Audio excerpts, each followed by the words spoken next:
Hey guys ಎಲ್ರಿಗೂ ನಮಸ್ಕಾರ. ತುಂಬ ಥ್ಯಾಂಕ್ಸು. ನಾನಿವತ್ತು 1000 ಸಬ್ಸ್ಕ್ರೈಬರ್ ಕ್ರಾಸ್ ಮಾಡಿದ್ದೀನಿ. ಇದೆಲ್ಲ ನಿಮ್ಮ ಸಪೋರ್ಟಿಂದನೇ ಆಗಿದೆ. ನೀವಿಲ್ಲದೆ ನಾನಿಲ್ಲ.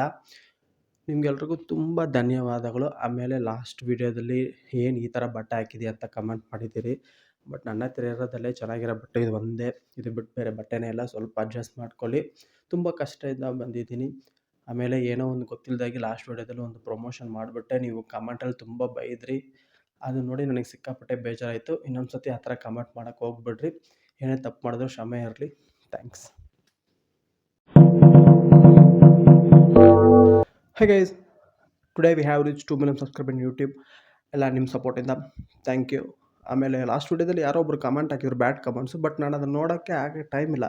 ಹಂಗೆ ಸ್ಕ್ರೋಲ್ ಮಾಡ್ಕೊಂಡು ಹೋಗ್ತಾ ಇರ್ತೀನಿ. ಇವಾಗ ನಾನು ತುಂಬ ಫೇಮಸ್ ಆಗಿಬಿಟ್ಟಿದ್ದೀನಿ ಸರಿನಾ. ಈ ಥರ ಬ್ಯಾಡ್ ಕಮೆಂಟ್ ನೋಡೋಕ್ಕೆ ನನಗೆ ಟೈಮ್ ಇಲ್ಲ. ಸರ್ ನೀವು ಯಾಕೆ ಸುಮ್ಮನೆ ಕಮೆಂಟ್ ಮಾಡಿ ವೇಸ್ಟ್ ಮಾಡ್ಕೊಂಡು ನಿಮ್ಮ ಎನರ್ಜಿ ಟೈಮ್ನ ಮಾಡೋಕ್ಕೆ ಹೋಗ್ಬೇಡ್ರಿ. ಆಮೇಲೆ ಲಾಸ್ಟ್ ವೀಡಿಯೋದಲ್ಲಿ ಯಾವನೋ ಒಬ್ಬ ಕಮೆಂಟ್ ಹಾಕಿದೆ ಈ ಥರ ಪ್ರಮೋಷನ್ ಮಾಡಬೇಡಿ ಅಂತ.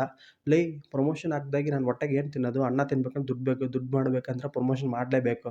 ಇಲ್ಲ ನಿಮ್ಮ ಮನೆಗೆ ಬರೋಕ್ಕಾಗುತ್ತಾ? ನೀವು ಊಟ ಹಾಕ್ತೀರಾ? ಹೋಗಲ್ಲೇ ಆಗ್ತಾನೆ ಬ್ಯಾಡ್ ಕಮೆಂಟ್ಸು. ಆಮೇಲೆ ನನ್ನ ಡ್ರೆಸ್ಸಿಂಗ್ ಸೆನ್ಸ್ ಬಗ್ಗೆ ಯಾರೋ ಮಾತಾಡಿದ್ರು. C guys, I have my very own money, very own dresses. So guys, ಇದು ನಾನು ಹಾಕೋ ಬಟ್ಟೆ, ನನ್ನ ಬಟ್ಟೆ. ನನಗೆ ಹೆಂಗೆ ಬೇಕೋ ಹಂಗೆ ಹಾಕ್ಕೊತೀನಿ. ಸೊ ಅದ್ರ ಬಗ್ಗೆ ನೀವು ಕಮೆಂಟ್ ಮಾಡೋಕ್ಕೆ ನಿಮಗೆ ರೂಲ್ಸ್ ಇಲ್ಲ. ನೀವು ಕಮೆಂಟ್ ಹಾಕಿದ್ರು ನಾನು ತಲೆ ಕೆಡಿಸ್ಕೊಳ್ಳಲ್ಲ ಸರಿನಾ. ಈಗ ನಾನು ತುಂಬ ಫೇಮಸ್ ಆಗಿಬಿಟ್ಟಿದ್ದೀನಿ. ನಿಮ್ಮ ಸಪೋರ್ಟ್ ನನಗೆ ಬೇಕೇ ಆಗಿಲ್ಲ ಸರಿನಾ. ಬಾಯ್.